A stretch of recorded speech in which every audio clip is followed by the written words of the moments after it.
新加嘅股票咧就係2302中核國際啊。點樣睇呢隻股票咧？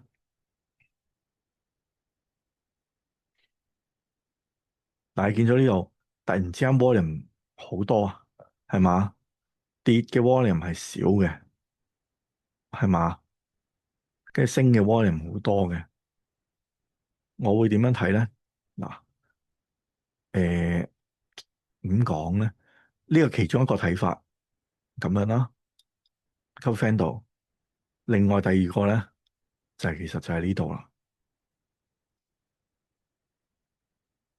OK，又或者你當呢個係 flat base 嚟嘅，咁我個人咧就大概呢啲位咧就一個 support resistance level，呢度係4.2、4.19、4.23，跟住呢度 close 4.14，呢度 high 4.15，即係4.1至4.2呢一段位啊。OK，而家啱啱就升咗去呢個4.28啦。當然會唔會直升定係會 form 個 handle 先咩咧？就而家就要睇下佢點樣啦。但係成個 volume pattern 話俾我聽咧，就係你喺度啦。你睇下跌嘅時候，喂，接近零咁滯嘅。咁另外我都講下佢個業績啦，因為有會員話我好耐都冇講業績喎，咁我都要講下。OK，2302。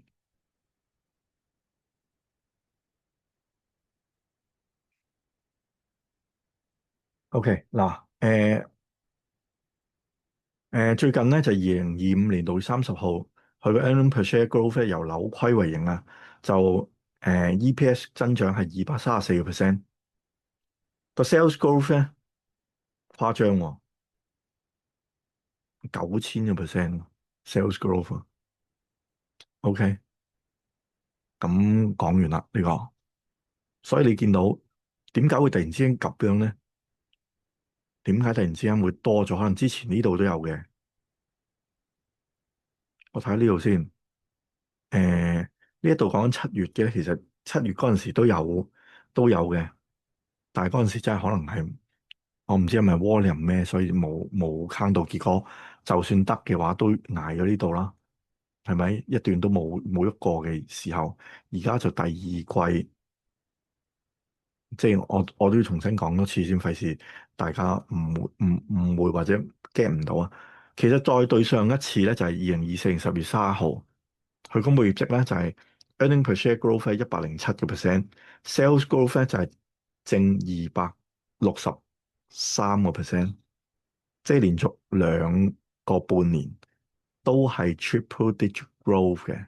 OK，但係你話2024年10月31號咧，通常係喺2025年大概接近3月尾4月嘅時候公布嘅。公布呢度嘅時候，其實根本就冇嘢睇啦，亦都你見到 volume 極之差啦，咁所以冇人會 care 啦，冇人留意呢隻股票啦。第二季出現咧，就喺6月30號咧，通常喺8月尾嘅，即係就係大概呢啲時候公布嘅。OK，即係你見到 volume 咧就話喺公布咗最初2024年10月31號嘅時候之後，有人做過嘢啦，先出現呢啲 volume 啦。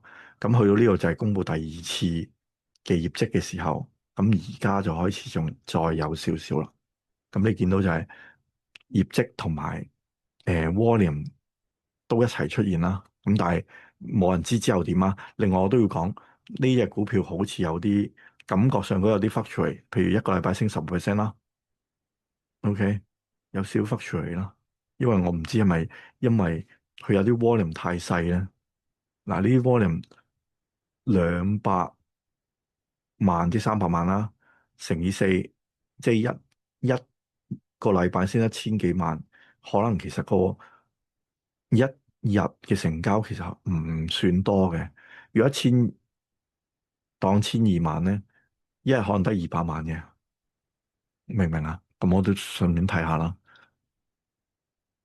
係啦，嗱，你見到呢度 volume 咧，嗱，呢度 volume 啦，呢度 volume，呢度 volume。OK，啱啱就好似呢個檔係好似一個小嘅 handle 啦，係咪？OK，但係呢個我都要講係有少少，因為成交量唔係咁夠，可能會唔會因為咁而令到個 fluctuation 大咧？要值得留意啦。